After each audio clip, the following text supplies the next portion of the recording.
Obviously, that's just, it's, I don't want to say disappointing. It's sad as a coach. I mean, just what this team's done the last 2 years. And, you knew the emotion of senior night. It can work one way or the other. And I've seen both ways a lot. I've seen you step up and do something that's really difficult, like winning. And I've seen where, as things don't go well, the emotion kind of works the other way. And I think that's part of what happened tonight. I thought, first of all, defensively, we did exactly what we wanted to. To force them into, 20-plus turnovers. We actually, I think, had more shot attempts than them, which is just huge for us with the rebounding challenge that we already have. So, and really, I thought, except for about a 3-minute span there in the second quarter and a 2 or 3 minute span in the second half, I thought that we got a ton of good shots. We did kind of what we wanted to do on offense, and we just didn't. I've just never had a team kind of shoot like that, and I don't think the layoff helped us, and that's just kind of unlucky with IUPUI leaving the league. And I think I told the girls' locker room we got to have a little better effort at practice, because I thought we brought the energy and like the intangibles that we want, but then we looked flustered and sped up, and that's because we're not quite practicing at that level. So hopefully we can kind of use this as a little bit of an inspiration. We've got a really tough road trip coming up. Tough travel, and North Dakota State's playing a lot better. Denver will be fighting for the 4 seed, and we know how good they can be against, especially against us defensively. So we've got to be ready to finish strong and give us a little bit of momentum coming into what's going to be a really tough conference tournament. Maybe some people are getting maybe a little trigger shy, and they're not thinking shot first, and then that kind of spreads to everyone. I think that usually happens. I think we fought it. We tried to stay aggressive. And then eventually, you're in the second. You're at the 5-minute mark of the second quarter, and you're shooting 10% from the field. And all of a sudden, it's like at some point you're going to get hesitant because of the way we're shooting and the way we're finishing. So I thought normally that can be the case. I thought we tried to fight that mentality and stay aggressive, and finally it was like we just couldn't do it anymore. And then we came out second half, got back to our aggressiveness,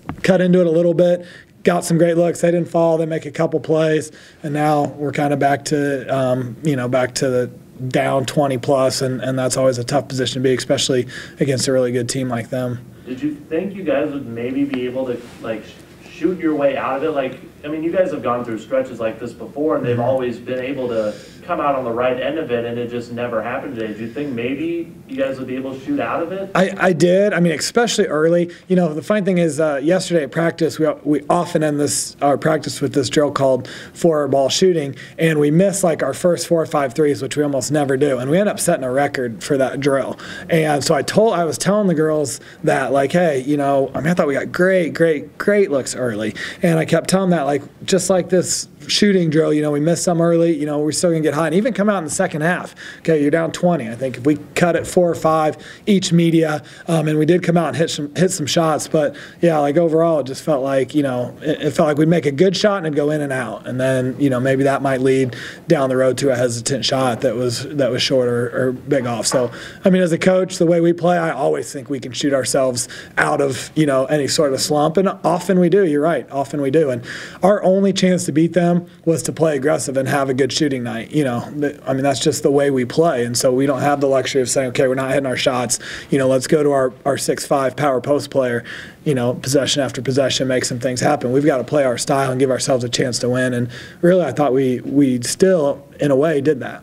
Does it affect you? Do you think it affects players when the shots, like you said, good looks go out, and then they come down and they hit a 3? You guys have a layup, you miss it, they come down and hit it. It seemed like that happened a couple of times where you guys had layups or point-blank shots you missed, and they come down and they banked in a 3, or the ball bounced off someone's hand and went right to someone underneath the basket. Yeah, it felt like a really unlucky game, and not that had anything to do with the score or win-loss. It was but it felt like I often say unlucky because I think there is an aspect of luck. There's a time in the second half where I bet 3 or 4 possessions we got deflections and we're this close to getting a steal. It kind of bounced to them. They end up getting a bucket, and I think a lot of shots went in and out. And then I thought we did a good job again of fighting, letting that get in our head. We kept kind of after it, but eventually it's going to wear you down a little bit mentally, and you start to kind of guide your shots a little bit more, or maybe float some things around the rim and things that we usually do a little better job of. Was there a particular point where you felt that confidence really waver? Because it seemed like for a while, and even in the third quarter, you cut it to 13 there, and then down the stretch they closed on that 8-0 run. Was there a particular point you really look at? It's like, that's where it happened? Yeah, I mean, I think it was right there in that midpoint of the second quarter was the first time. You know, it was like we kept trying and we kept feeling like we'd claw back into it and we'd hit shots. I mean, you know, we were getting a lot of steals and turning those into good looks in the offensive end. So you kind of kept feeling like, okay, at some point this could turn really quickly. And then we came back out at halftime and kind of got it going again. And I think we cut it, you know, down 5 or 6 pretty quickly there. And then I think it was the one Macy had an and one, and it took the wind out of our sails a little bit. And when your goal is to cut it 5 or 6 at each media to try to get back into it, they make one run in that whole 20 minutes, and you're kind of that plan's kind of out the window. So that when you put yourself that far behind the 8 ball, it makes it tough. Is there some kind of All right, questions for student athletes? when you guys are getting really good looks against a team like that, but they're not following, does that change anything mentally, or did you kind of feel a change mentally, or is it just kind of one of those, eventually those shots got fallen, they just didn't tonight? I think personally, I mean, it is my mental game a lot when I shoot, but I mean, I have teammates out here who just keep telling me to keep shooting, they'll fall.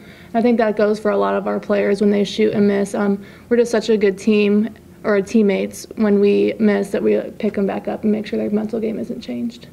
Now, this is a really high emotion game, obviously. This is the last night game at Western Hall against a very tough opponent, and the calls, as RJ said, were a little iffy on both sides, but how do you keep your mental image together in your game? How do you keep composure, if that, you know, as well as you guys did?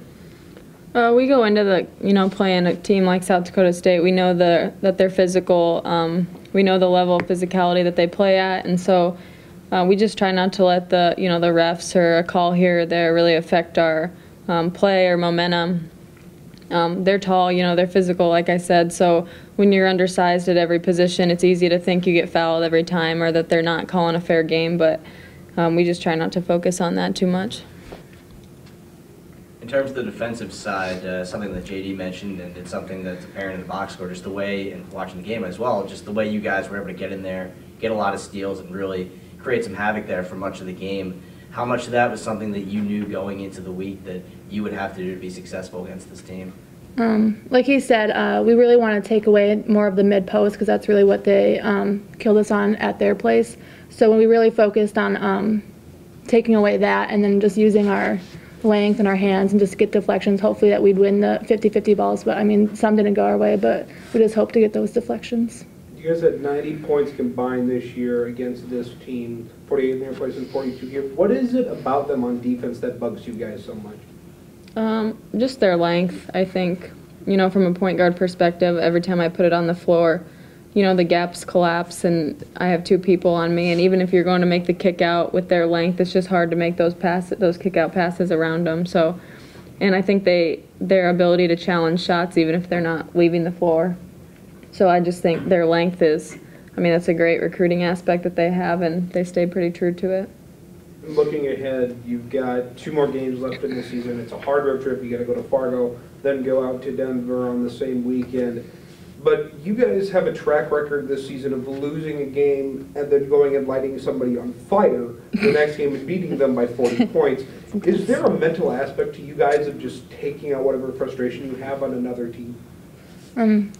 I guess that's how you could put it. We just know that we need to bounce back after this and try to end on a good note to make us have our confidence that we need in the conference tournament. Now, Morgan, you've had 9 blocks this season so far, and you had 3 alone tonight. Was this something you were looking forward to do more often? Was get in the face of your opponents and put that hand up, or was it just something that happened to go your way? I think it just happened to go my way. I wasn't really looking to block any shots. I was just trying to do the most, I guess, or do what I can to not make their shots as easy as it was last time at their place. Any more questions? I just got it. So obviously now 2 tough losses against South Dakota and South Dakota State, but how do these losses prepare you for them in the tournament? Me? Okay. Either of you. It's hard to beat a team 3 times in one season, so I think we'll learn from both games for each team, whoever we face in the conference tournament first. So, we'll take these 2 games, watch film on it, and then just hopefully 3rd time's a charm. Definitely. All right, thanks a lot.